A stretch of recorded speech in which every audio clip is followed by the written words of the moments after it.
इस फिल्म की शुरुआत होती है वेनिस से, जहाँ एक नीलामी घर में काफी कीमती चीजों की नीलामी होने वाली थी। इसलिए बड़े बड़े अमीर लोग मास्क पहनकर यहाँ बैठे हुए थे। यहीं पर हम कहानी के मेन कैरेक्टर को देखते हैं, जिसका नाम साइरस था। वो काफी स्मार्ट था और एक बार फिर यहाँ अपने साथियों के साथ चोरी का प्लान कर चुका था। यहाँ हमें साइरस की टीम के बारे में बताया जाता है, जिनमें सबसे टॉपर वो खुद था। फिर थी पायलट लड़की, एक था लॉक मास्टर जो हर तरह के मुश्किल लॉक्स को भी आसानी तोड़ सकता था, एक लड़की हैकर थी और लड़का था इंजीनियर। एक बड़ी उम्र का आदमी भी होता है जो इनकी चोरियों में मदद करता था। इस वक्त वो साइरस के साथ नीलामी घर में आया हुआ था। यहाँ हर जगह पर कैमरास भी लगाए हुए थे, जिन पर पुलिस की नजर थी। और सबसे सीनियर ऑफिसर का नाम एबी होता है। काफी वक्त पहले वो साइरस से मिली थी, इनकी दोस्ती हो गई थी। पर जब एबी को पता चला कि वो कितना बड़ा चोर है, तो एक मिशन पर इसने साइरस को पकड़ने का प्लान बनाया। लेकिन वो क्योंकि काफी चालाक था, इसलिए भाग गया था। लेकिन इस बार एबी अपनी टीम के साथ पूरी तरह से तैयार थी कि जैसे साइरस चोरी करेगा, ये उसे रंगे हाथों पकड़ लेगी। और अब नीलामी शुरू हो जाती है। सबसे पहले एक काफी महंगी पेंटिंग को लाया गया, जिसकी एक के बाद एक बोली लगने लगती है। लेकिन आखिर में वो 2 करोड़ की बिक जाती है। मगर ये चोर साइरस और उसके साथी जो पहले ही स्टार्ट में बैठे हुए थे, ये उस पेंटिंग को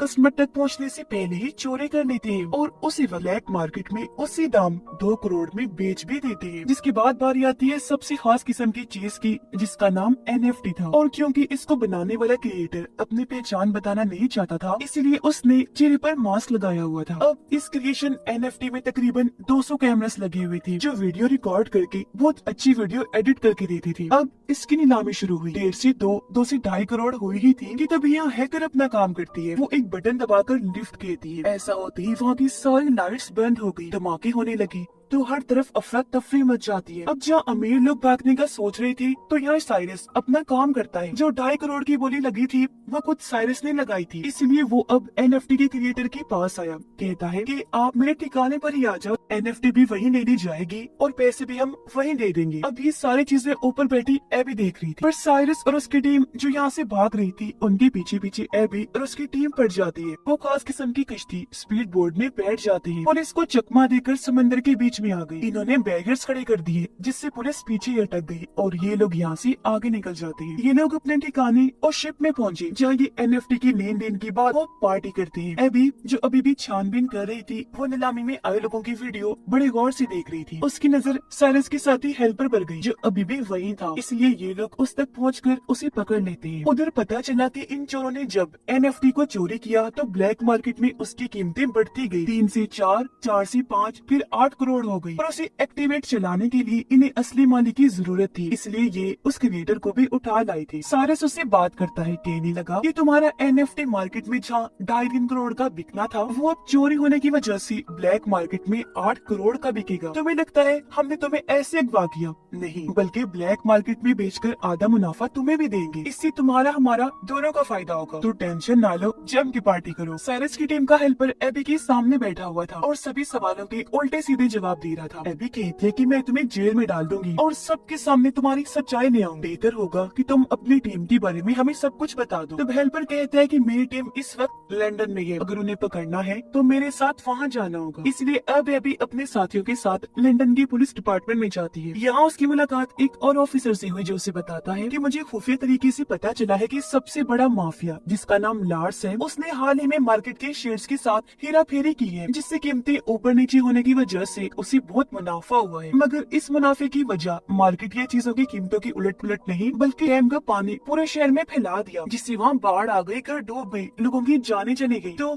इस वजह से मार्केट के साथ ये सब हो पाया। और अब लार्स बिल्कुल ऐसा ही एक दूसरे शहर के साथ भी करने वाला है, जिसमें लार्स के साथ साथ एक और काफी बड़ी माफिया भी शामिल है। और ये काम वो दोनों अगले 2 महीने में अंजाम दे देंगे। लार्स उस माफिया को पहले पेमेंट करेगा। वो पैसे नहीं, सोना होगा, वो भी 1-2 किलो नहीं, बल्कि पूरे 10 टन। और अब उनकी इस डील को तोड़ने और पेमेंट रुकवाने के लिए मुझे तुम्हारी जरूरत है। तो ऑफिसर बताता है कि हमें एक ऐसे बंदे की तलाश है जो चोरों की तरह ही सोचकर चोरों को पकड़ सके। जाहिर है इस काम के लिए हमें किसी मास्टरमाइंड चोर की जरूरत है। और वो कौन है? तुम अच्छी से जानती हो, साइरस। जिस पर एबी फौरन बोली, नो नो नो सर, जैसा आप सोच रहे हैं वैसा कुछ नहीं हो सकता। आप चाहते हैं मैं साइरस के पास जाकर उसे मदद मांगू और वो भी हमारी मदद करने को तैयार हो जाएगा? कभी नहीं, नामुमकिन है ये। तब ऑफिसर कहते हैं कि तुम्हें कैसे भी करके उसे मनाना होगा ताकि हम लार्स को रोक सके। इस पर अभी मान गई। फौरन पहुंच जाती है साइरस के पास। यहाँ दोनों एक दूसरे को ही दोष देने लगते हैं कि तुमने धोखा दिया, तुमने दिया। पर आखिर में बात खत्म करके साइरस उसकी आने की वजह पूछता है, जिस पर एबी कहती है कि तुम्हें मेरे लिए एक चोरी करनी हो, और उसे वो सारी बातें बता देती है जो एबी को ऑफिसर ने बताई। फिर कहती है कि तुम्हें वो सारा सोना चोरी करना होगा। जिसके बाद साइरस ये सारी बात अपने साथियों को भी बताता है। उसके साथी चौंक तो गई, पर साइरस कहता है कि समझ सकता हूँ कि ये काम मुश्किल है, लेकिन करना बेहद जरूरी है, क्योंकि अगर वो लोग अपने प्लान में कामयाब रहे तो पूरा शहर बाढ़ में बह जाने की वजह से बर्बाद हो जाएगा, मासूम लोग मर जाएंगे। और अब बारी बारी सारे लोग पता लगवाने की कोशिश करने लगते हैं कि आखिर लार्स और वो माफिया ये प्लान अंजाम कैसे देंगे। पता चला कि वो सारा सोना सबसे पहले लार्स के अड्डे से निकलेगा, फिर ट्रक्स के जरिए वहाँ से ले जाया जाएगा, जिसके बाद वो प्लेन के जरिए उसकी मंजिल तक भेजा जाएगा। इसलिए अब यहाँ साइरस और उसकी टीम अपने अपने कामों में लग जाती है कि वो कैसे अपना मिशन अंजाम देंगे। यहाँ सबसे पहले हैकर बताती है कि अगर हम बिल्कुल वैसे ही दिखने वाला प्लेन बना ले तो चोरी करना आसान हो जाएगा। पर सवाल ये था कि वैसा प्लेन आएगा कहाँ से। इस पर साइरस कहता है कि मैं नीलामी घर में एक अमीर लड़के से मिला था जो प्लेन्स के लेन देन का काम करता है। उसके पास एक ऐसा प्लेन है जो थोड़ा बहुत उससे मिलता जुलता है, जिसे हम खुद तब्दील करके वैसा बना सकते हैं। तो हो सकता है वो ही हमें उस प्लेन को दे दे। इसलिए अब ये सारे लोग उस प्लेन डीलर के पास पहुंच जाते हैं, जो इन्हें वही आलिशान प्लेन दिखाता है। ये काफी खूबसूरत भी था,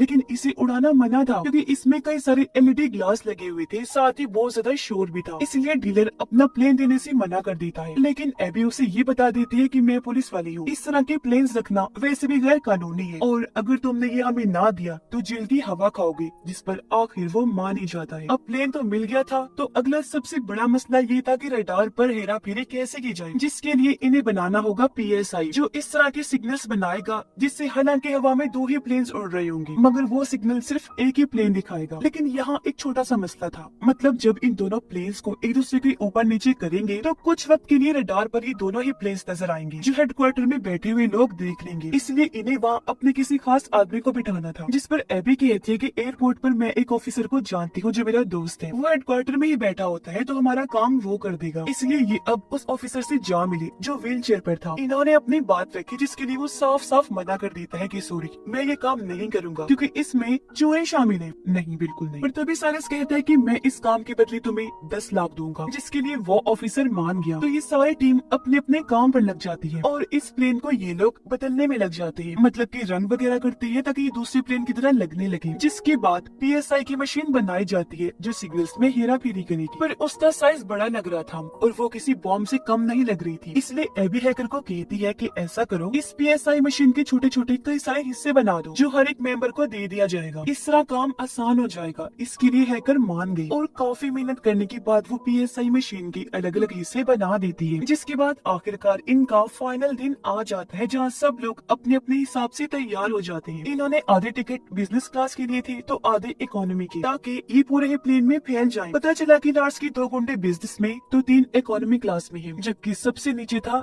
10 टन सोना। जिसके बाद ये पूरी टीम अपनी चोरी को अंजाम देने के लिए पूरी तरह से तैयार हो जाती है। हैकर ने सभी कैमरास को हैक कर लिया था ताकि हर एक चीज पर नजर रखी जा सके, जबकि लॉक मास्टर ने अपने हिस्से की PSI मशीन बाथरूम में जाकर लगा भी दी। इनका एक साथी डर गया था, इसलिए वो साथ नहीं आया था। तब उसके हिस्से का काम एबी करने का सोचती है। वो अपने बिजनेस क्लास के बाथरूम में जाकर दूसरी PSI मशीन को वहाँ लगाने लगती है, पर तभी एक झटका लगने की वजह से वो मशीन छूटकर नीचे गिर गई, टूट जाती है। उसके कई सारे टुकड़े हो गए, जिससे एबी काफी परेशान हो गई, क्योंकि कैसे भी करके दोबारा जोड़कर ये मशीन यहाँ लगानी ही थी। मगर अब गुंडे भी वॉशरूम में आना चाहते थे और अगर उन्होंने ये देख लिया तो इनका प्लान चौपट हो जाएगा। लेकिन यहाँ ठीक वक्त पर साइरस आ गया और अब ये दोनों मिलकर मशीन को जोड़कर वहाँ लगा ही देते हैं, जबकि पायलट अपनी जहानत से अपने वाले प्लेन को उड़ाकर उस बड़े वाले प्लेन के नीचे ले आती है। साथ ही PSI के एक्टिवेट होने का इंतजार करने लगती है ताकि दोनों प्लेन्स के रडार का एक ही सिग्नल जाए। इसलिए अभी हेडक्वार्टर के रडार में 2 ही प्लेन्स के सिग्नल्स आ रहे थे, जो देखकर एयरपोर्ट ऑफिसर की साथी कहती है कि हमें इस बारे में ऊपर खबर कर देनी चाहिए। जिस पर वो ऑफिसर इन्हीं एबी का साथी जवाब देता है कि ये मामूली सी खराबी होगी, 2-3 मिनट में ठीक हो जाएगी। वो उसे अपनी बातों में उलझाने लगा। जिस बीच PSI के एक्टिवेट होते ही पायलट अपने वाले प्लेन को दूसरे प्लेन से कनेक्ट कर लेती है। ऐसा होते ही सिग्नल मिलने लगे, जिससे अब रडार पर बस एक ही प्लेन नजर आने लगता है। तब ऑफिसर अपने साथी को कहता है, देखो मैंने कहा था ना ये खराबी है, लोग ठीक भी हो गए।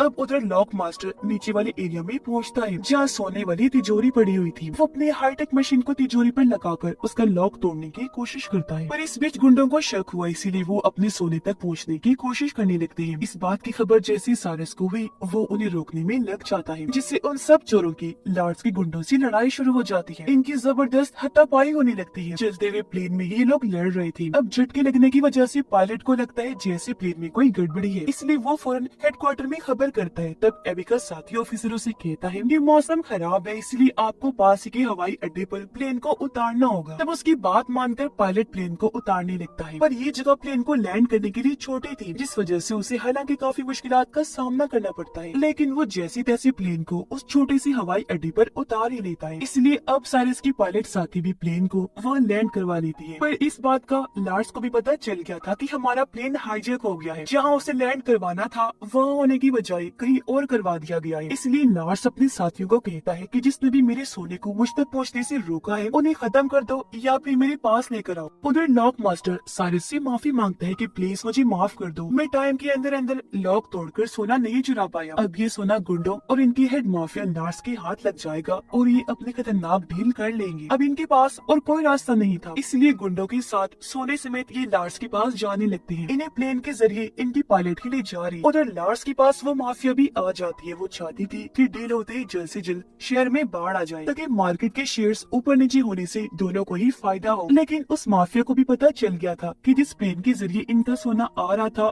वो हाईजैक हो गया है। पर लार्स उसे समझाता है कि मेरे गुंडों ने सूरत हाल को अपने कंट्रोल में कर लिया है, माल आपको मिल जाएगा, बस डील को कैसे भी करके आज के आज ही फाइनल करना। उधर प्लेन में अभी भी लड़ाई हो रही थी, जिस वजह से पीसीआई के सारे हिस्से बर्बाद हो गए। ऐसा होने से अब हेडक्वार्टर की रडार में दोनों प्लेन्स दिखने लगते हैं। तब प्लेन को ट्रेस करके गवर्नमेंट अपने फाइटर जेट्स को प्लेन के पीछे भेज देती है हमला करने के लिए। लेकिन यहाँ साइरस और पायलट अपना दिमाग लगाते हैं। वो प्लेन को उल्टा करके लिख देती है कि इसमें लोग हैं, इसलिए हमला ना किया जाए। इसलिए फिलहाल वो फाइटर जेट्स उन पर हमला नहीं करते, बल्कि पीछे करने लगते हैं, ताकि जब ये प्लेन लैंड हो तो पुलिस वहाँ जाकर सारी सूरत हाल को हैंडल कर ले। जिसके बाद अब ये प्लेन लैंड होता है लार्स के महल के ग्राउंड में, जो उसके आलीशान से घर को बर्बाद करते हुए आगे बढ़ने लगता है। सिर्फ यही नहीं बल्कि सिक्योरिटी दीवार को तोड़ता हुआ प्लेन अंदर जाने लगा। ऐसा होते ही सारा का सारा सोना भी निकल कर बाहर गिर जाता है। ये देखकर माफिया लार्स को कहती है कि अब तो मैं ये सारा सोना भी ले लूंगी, साथ ही हमारी डील भी कैंसिल। जो कहकर वो यहाँ से जाने लगी, पर लार्स जिसे गुस्सा आ गया था वो उसे शूट करके मार देता है। अब तभी यहाँ वो पुलिस भी आ गई जो इनका पीछा कर रही थी। वो इन्हें चारों तरफ से घेर लेती है। पुलिस जैसे लार्स को पकड़ने लगी,